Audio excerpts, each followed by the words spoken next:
Today they are bringing the windows and doors. You can see our downstairs is gonna be mostly window, which is great, and door. Look at all this around me, all that open space. It's all because it's gonna be windows. So we're trying to bring as much light as we can into our downstairs area. First view of the windows from the truck. I fell in love with this forklift guy. Look at that driver, so focused. It's more impressive than the forklifts you see at Home Depot for some reason. I think it's that third wheel gives it extra maneuverability. Those windows are not light either. And they're down. Look at this. Look at him. Squeeze right in there. Backing up. Going forward. Moving that wheel around. So amazing.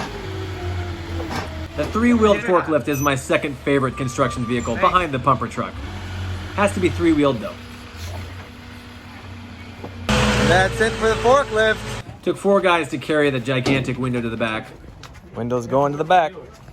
I offered to help, I swear, but they don't want my help. I don't know why. They put some flashing around the window before they lift the window up into it. The flashing diverts the water away.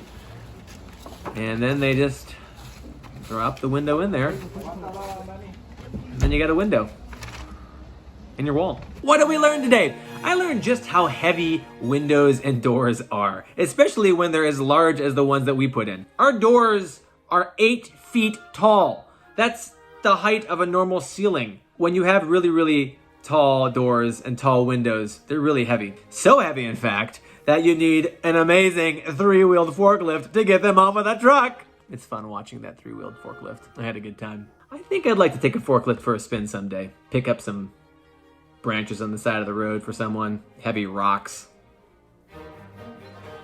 something.